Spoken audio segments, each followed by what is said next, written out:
मी पंजाब आज आणि राज्यातल्या यापासून परत राज्यातल्या शेतकऱ्याला सांगू इच्छितो की राज्यामध्ये 30 तारखेपर्यंत असाच ओढे नाले नदी वाहणारा पाऊस पडणार आहे म्हणून हा अंदाज लक्षात येतो। मुंबईला देखील मुसळधार पाऊस पडणार आहे म्हणून मुंबईवाल्यांनी सतर्क राहण्याची गरज आहे। राज्यातल्या सर्व शेतकऱ्याला सांगू इच्छितो की राज्यामध्ये पूर्व विदर्भ, पश्चिम विदर्भ, दक्षिण महाराष्ट्र, उत्तर महाराष्ट्र, कोकण पट्टी, खानदेश, मराठवाडा 22 मे पासून तर 30 मे पर्यंत असा नदी ओढे नदी नाले वाहतील असा पाऊस पडणार आहे म्हणून हा अंदाज लक्षात येतो। माझी सर्व शेतकऱ्याला विनंती की विजा कडकडत असताना झाडाखाली थांबू नका। त्याच्यानंतर विजा कडकडत असताना आपली पाळीव प्राणी झाडाखाली बांधू नका, कारण की झाडावर जास्त विजा पडतात म्हणून हे अंदाज लक्षात येतात। नारळाच्या झाडावर देखील वीज पडते म्हणून नारळाच्या झाडाखाली थांबू नका। मोबाईलचं नेट देखील बंद करा।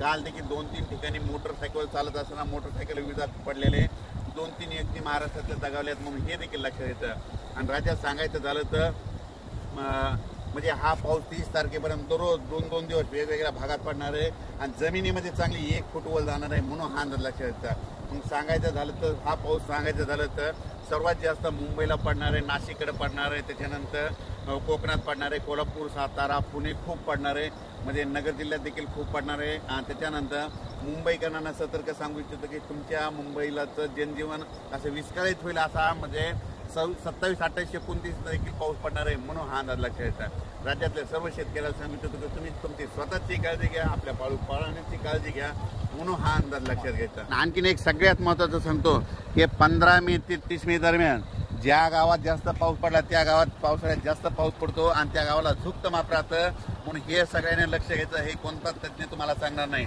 जर तुम्हाला एक सांगू इच्छितो हे आमचं धामणगाव आहे, म्हणजे आमच्या धामणगावला 15 मे ते 30 मे दरम्यान आता असा पाऊस पडला आणि इकडे सेलूला नाही पडला तर येणाऱ्या पावसाळ्यात आमच्या गावाला दररोज पाऊस पडणार पण सेलूवाल्याला सोडून देणार म्हणून हे प्रत्येकाने ही गोष्ट लक्षात घ्यायची।